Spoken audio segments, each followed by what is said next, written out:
ഇപ്പോൾ പ്രധാനപ്പെട്ട ഒരു വാർത്ത വന്നിരിക്കുന്നത് വ്യോമസേനയുടെ വിമാനങ്ങൾ അപകടത്തിൽപ്പെട്ടു എന്നുള്ള വാർത്തയാണ്. വാർത്തയുടെ കൂടുതൽ വിശദാംശങ്ങളുമായി അൻസലിയുണ്ട് ന്യൂസ് ഡെസ്കിൽ നിന്ന്. അൻസല, എത്ര വിമാനങ്ങളാണ് അപകടത്തിൽപ്പെട്ടത്? എന്തൊക്കെയാണ് സംബന്ധിച്ച വിശദാംശങ്ങൾ? എബി, മധ്യപ്രദേശിലും രാജസ്ഥാനിലുമായിട്ട് ഇപ്പോൾ 3 വിമാനങ്ങളാണ് തകർന്ന് വീണിരിക്കുന്നത്. ഇതിൽ 2 വ്യോമസേനയുടെ പോർവിമാനങ്ങളാണ്. മധ്യപ്രദേശിലാണ് ഈ അപകടം നടന്നിരിക്കുന്നത്. സുഖോയ് 30 വിമാനവും മിറാഷും തമ്മിൽ കൂട്ടിയിടിക്കുകയായിരുന്നു. ഇവിടെ ഇപ്പോൾ രക്ഷാപ്രവർത്തനം പുരോഗമിച്ചുകൊണ്ടിരിക്കുകയാണ്. മധ്യപ്രദേശിലെ മൊറീനയിൽ വെച്ചാണ് ഈ 2 വിമാനങ്ങളും കൂട്ടിയിടിച്ച അപകടം ഉണ്ടായിരിക്കുന്നത്. മധ്യപ്രദേശിലെ ഗോളിയോർ വ്യോമതാവളത്തിൽ നിന്ന് പറന്നുയർന്ന വിമാനങ്ങളാണ് അപകടത്തിൽപ്പെട്ടിട്ടുള്ളത് എന്നാണ് നമുക്ക് അറിയാൻ സാധിക്കുന്നത്. എന്നാൽ ആളപായത്തെക്കുറിച്ചുള്ള വിവരങ്ങളൊന്നും ഇതുവരെ ലഭ്യമായിട്ടില്ല.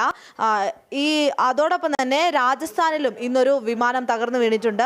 രാജസ്ഥാനിൽ തകർന്നു വീണിരിക്കുന്ന ചാർട്ടേഡ് വിമാനമാണെന്നാണ് അറിയാൻ കഴിഞ്ഞിട്ടുണ്ട്. ഇവിടെയും ആളപായത്തെക്കുറിച്ചുള്ള വിവരങ്ങളൊന്നും നമുക്ക് ഇതുവരെയും ലഭ്യമായിട്ടില്ല. ഈ 2 ഇപ്പോൾ രക്ഷാപ്രവർത്തനവും തിരച്ചിലും പുരോഗമിച്ചുകൊണ്ടിരിക്കുകയാണ്. മധ്യപ്രദേശിലെ മൊറീനയിൽ ഇപ്പോൾ വ്യോമസേനയുടെ നേതൃത്വത്തിലാണ് തിരച്ചിൽ ആരംഭിച്ചിരിക്കുന്നത്. അവിടെയും രക്ഷാപ്രവർത്തനം പുരോഗമിച്ചുകൊണ്ടിരിക്കുകയാണ്.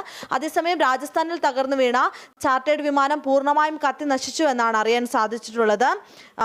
രാജസ്ഥാനിലെ ഭരത്പൂരിലാണ് ഈ വിമാനം തകർന്നു വീണിട്ടുള്ളത്. ഇത് സംബന്ധിച്ചുള്ള കൂടുതൽ വിവരങ്ങൾ ആകുന്നേ ഉള്ളൂ എന്നാണ് ജില്ലാ കളക്ടർ അറിയിച്ചിട്ടുള്ളത്. ഗ്വാളിയർ വ്യോമതാവളത്തിൽ നിന്ന് പറന്നുയർന്ന വിമാനങ്ങളാണ് മധ്യപ്രദേശിലെ മൊറീനയിൽ വെച്ച് കൂട്ടിയിടിച്ച് ഒരു അപകടം ഉണ്ടായിരിക്കുന്നത്. ഈ 2 ഇപ്പോൾ രക്ഷാപ്രവർത്തനം പുരോഗമിച്ചുകൊണ്ടിരിക്കുകയാണ്.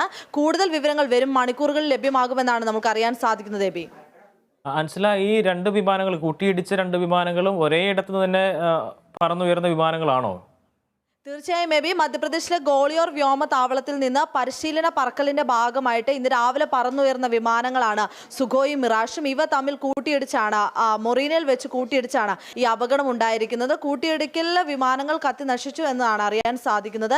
എന്നാൽ ആളപായം സംബന്ധിച്ചുള്ള വിവരങ്ങളൊന്നും ഇതുവരെയും പുറത്തു വന്നിട്ടില്ല. നമുക്ക് ലഭ്യമാവുന്ന വിവരങ്ങൾ അനുസരിച്ച് ഈ 2 വിമാനങ്ങളിലും 2 പൈലറ്റുകളെങ്കിലും കുറഞ്ഞതുണ്ടാകുമെന്നാണ് കരുതപ്പെടുന്നത്. അങ്ങനെയാണെങ്കിൽ ഈ പൈലറ്റുമാരെ സംബന്ധിച്ചുള്ള വിവരങ്ങളൊന്നും ഇതേവരെ പുറത്തു വന്നിട്ടില്ല. സ്ഥലത്ത് ഇപ്പോൾ വ്യോമസേന അവരുടെ തിരച്ചിലും രക്ഷാപ്രവർത്തനവും ആരംഭിച്ചിട്ടുണ്ട് എന്നാണ് അറിയാൻ സാധിക്കുന്നത്. എബി, വ്യോമസേനയുടെ വിമാനങ്ങൾ തകർന്നു വീണു എന്നുള്ള വാർത്തയാണ് ഇപ്പോൾ പുറത്തു വന്നിരിക്കുന്നത്. സുഖോയ് മിറാഷ് വിമാനങ്ങൾ കൂട്ടിയിടിക്കുകയായിരുന്നു. പരിശീലന പറക്കലിനിടയിലാണ് ഇത്തരത്തിലൊരു അപകടം ഉണ്ടായിരിക്കുന്നത്. അൻസരിയാണ് വിവരങ്ങൾ നൽകിയത്.